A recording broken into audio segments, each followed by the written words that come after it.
Assalamu alaikum, I'm Carl Arundel and you're watching In Focus. I'm pleased to be joined today by Dr. Konrad Pedziwiatr, who has made time in his busy lecturing schedule to come and talk to me here in the studio. Now, Dr. Konrad Pedziwiatr is the Assistant Professor and Project Coordinator at Krakow University and Tishna European University and a scholar with a deep interest in migration.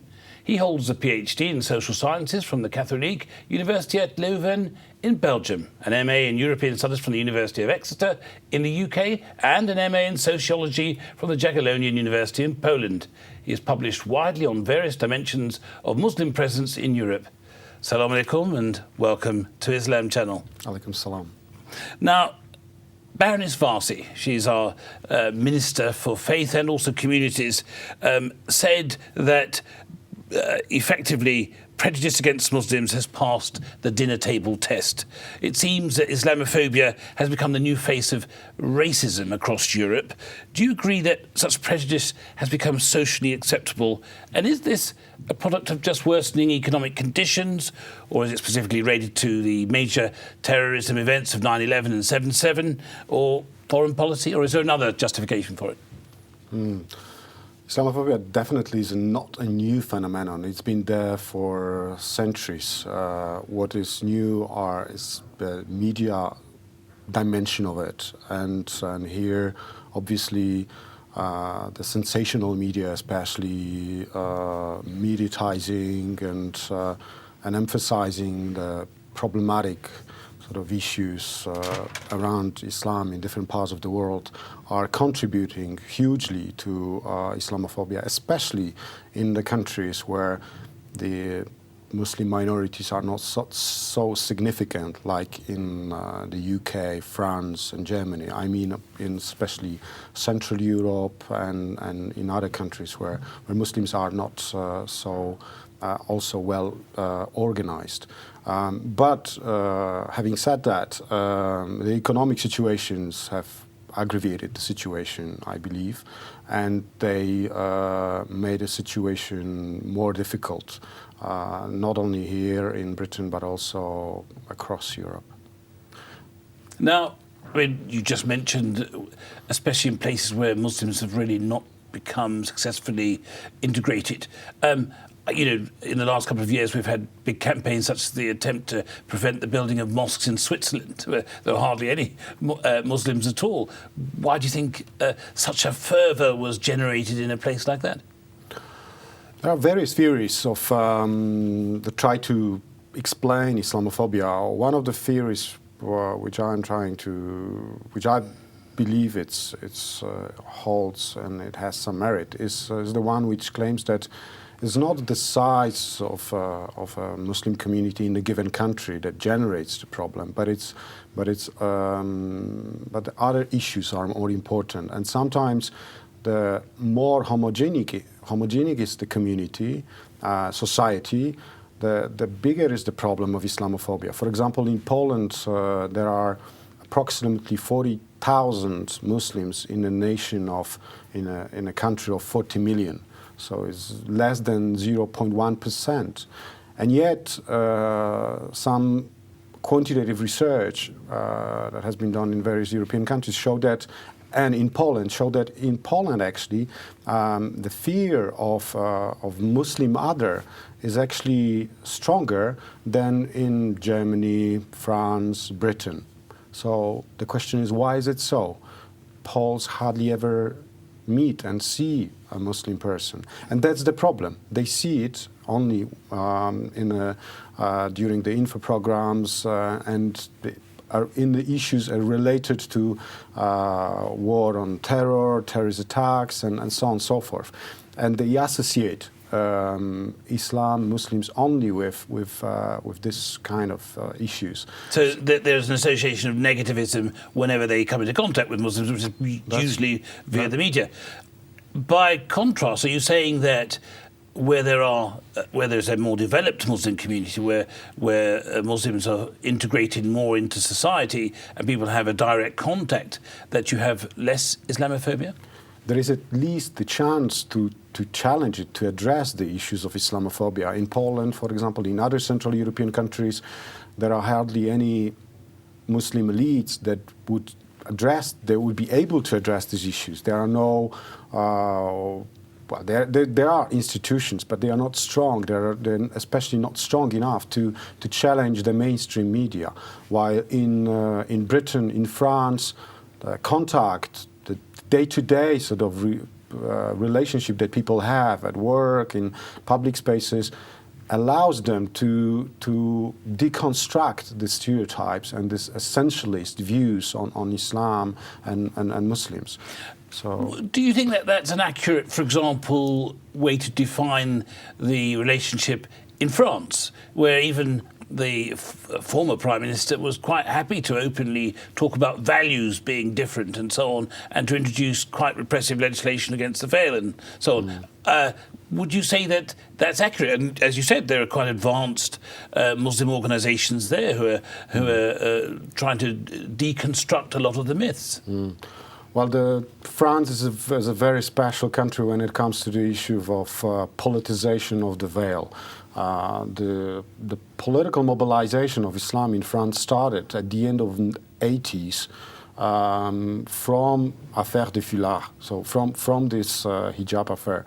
And similarly, I would say to Turkey, where also hijab is a very problematic issue, and the presence of hijab in the public sphere, especially at the universities and government, is viewed as an issue.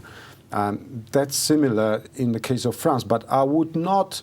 The politicization of hijab obviously is very problematic, especially for women who want to wear it, freely everywhere where they want. But at the same time, I believe we should see Islamophobia is much more than simply just banning a veil. I think there are much more problematic dimensions of Islamophobia, as you rightly pointed out. Is the fact that that is widespread, that it's sort of socially accepted, that is much more problematic than simply banning veil in the public space.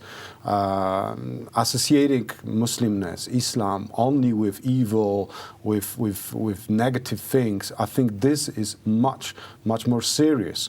And I believe the French have the chance to address that by having, for example, big organizations, having large mosques, having institutions at various levels of society that challenge that sort of stereotypes. And just while we're on the subject of France, France has got a history of reaction, if you like, to issues of faith, of religion, whether it was the Catholics, Protestant issues going back hundreds of years, or the Jewish issue and so on. Is there not an underlying reaction against religiosity in France that part explains the concern or the rash behaviour as it relates to Islam? That's a very good point, actually. One of the dimensions of Islamophobia is a religious dimension. What I mean by that is actually religious phobia. It's a sort of a fear of any kind of religiosity in the public space. And France is, I believe, a good example of a country where there is this sort of fear of a church, religion, mosque entering the public space and taking some responsibilities of a state. And that's right. While in the UK, for example, the space for religious communities, for faith in general, it's much bigger, I would say, in the public space. Faith is sort of is part and parcel of a daily life, and there is room for a faith, not only on the streets, in schools, but also in the government. It's sort of, obviously, the government said we don't do God, and yet everybody knows that religion is there, and it's such an important part of British political life. But it's so kind of behind the stage, yeah. Especially if you compare it, say, for example, to the United States. Yeah, exactly. So, but in France, there is definitely less space. But it doesn't mean that the religiosity is not there. Christian Now, and other communities. Baroness Farsi, again, sorry to go back to her, she blamed some of this on what she called the patronising, superficial way that faith is discussed in certain quarters, including the media.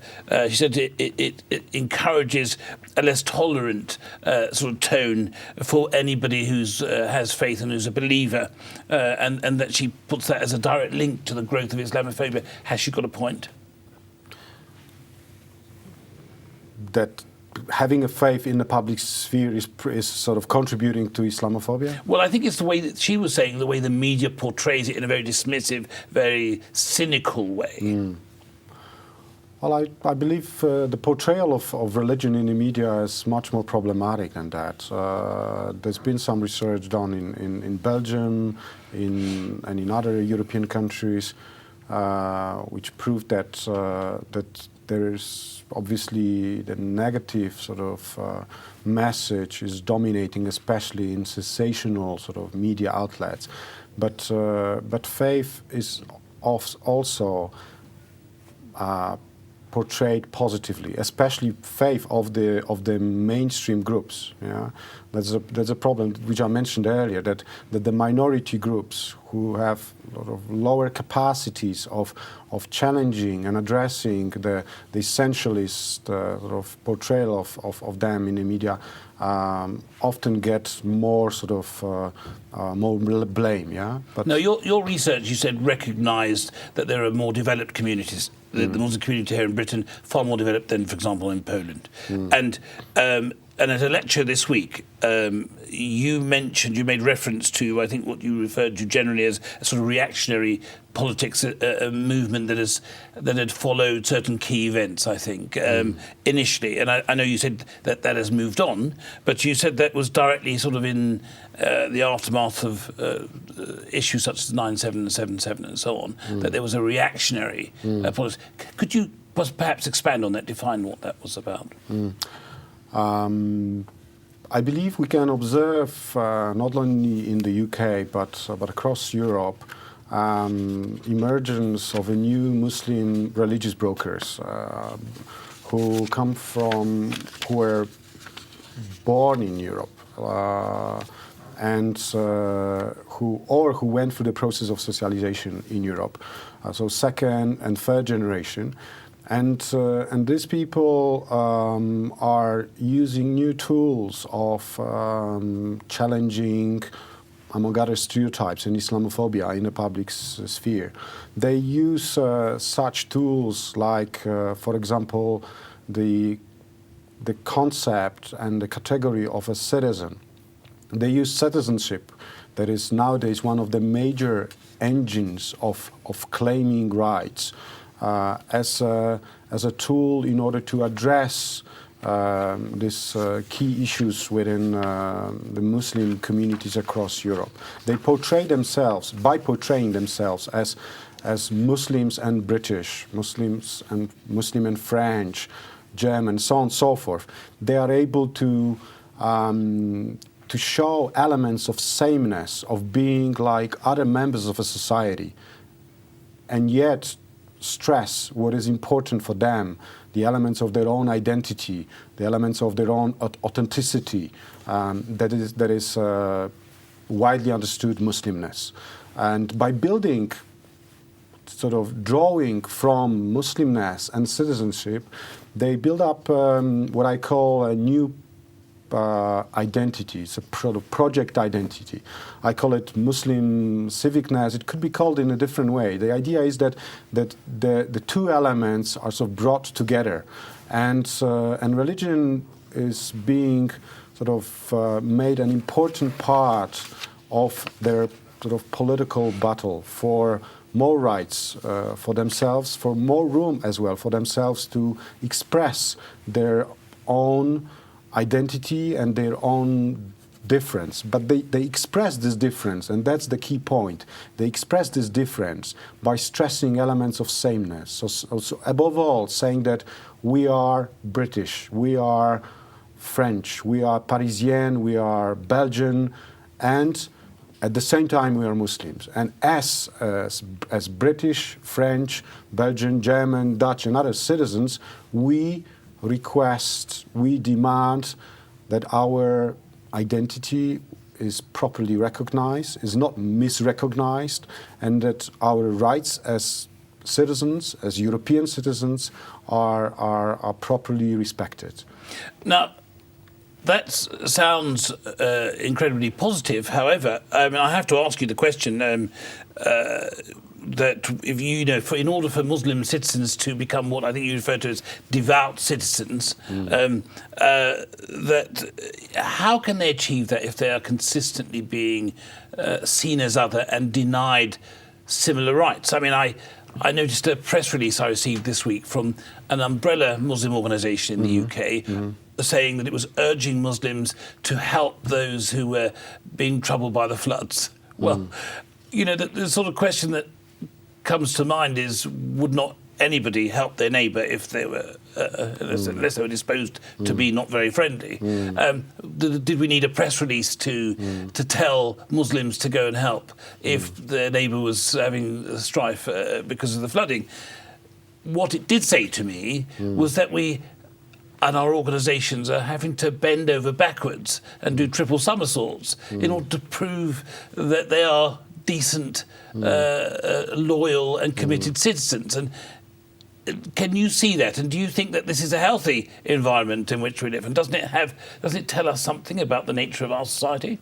Yeah, that's true. I agree with you. The sort of constant sort of demand to prove the loyalty and so on and so forth, it can be sort of annoying, at least. Could be a nuisance. But at the same time, I think this gives Muslims a chance to be there, to express their religiosity and their views. One of the Italian researchers beautifully pointed it out, saying that embracing Islam in Europe is like riding a tiger. It's such a powerful identity, and it's constantly being called upon in the public sphere. But at the same time, not many Muslims have the tools to tame the tiger. Yeah, the tools such as, for example, above all, cultural capital, having the skills to appear in front of the camera, to go to the radio station and constructively debate issues around Islamophobia, fear of the others. Yeah, this kind of tools. But the second and third generation, I believe, has this better equipped. It's got these tools. Yeah. So, on the one hand, obviously they are being called constantly to prove the loyalty test, but at the same time, it gives them the chance to be there, to sort of respond. And as far as you mentioned, the issues of floods now, that are obviously so troublesome for many people in Britain. I just came from Birmingham, where I participated in a conference on near neighbours, showing how faith communities are building cohesive sort of communities. How a huge variety of projects they do together, and I believe there's sort of evidence from every part of the country that no faith community members needs to be called to help others. They are simply there, and as you rightly pointed out, it's sort of weird and artificial to do any sort of releases on these issues. It's interesting that you mentioned Birmingham, because of course one has to recognise the remarkable work that a lot of groups are doing. There's a lot of interfaith work that's going on. Birmingham was the centre of a row a few years ago when our government, under its what they call Prevent scheme, which was an attempt to combat violent extremism and radicalisation, installed CCTV cameras in an entire community and put the entire Muslim community under a spying programme. There was a reaction. And funnily enough, it wasn't from the Muslims. It was actually from the non-Muslims who were horrified that this was taking place. Eventually, the cameras were removed. But it sort of threw a spotlight on an overall agenda, which many have said is our government looking at Muslims through the prism of terrorism in all its actions. Now, recently the headlines were dominated by the brutal killing of a soldier in London, in Woolwich, drummer Lee Rigby. And what came out of that was the announcement that there would be an extremism task force, and an even newer version of Prevent has been announced. To what do you think? To what degree do you think our government and senior politicians have a role to play in changing the discourse, in altering the language that's being used and the processes which are being implemented, which many would argue are encouraging Islamophobia? Well, our government has a very important role to play. Obviously, the narrative, especially for governmental institutions, is crucial, and it creates social reality, such as introducing, for example, a religious category into a census also has a very important dimension and structures the sort of the way how people view the society. So there is a very important task and role that governments, institutions have to play in order to frame the narrative in such a way that Muslims can see not only terrorist role models. There are plenty of successful Muslims in all spheres of life.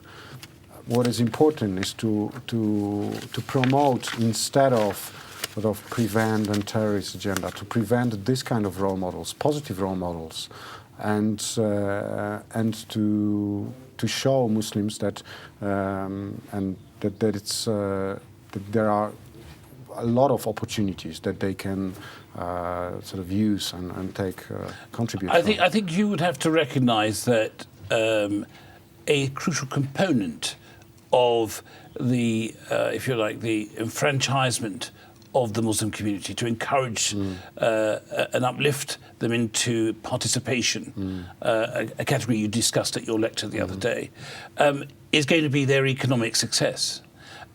It's a reality that huge swathes of the Muslim population in the UK remain unemployed, in the lowly paid jobs.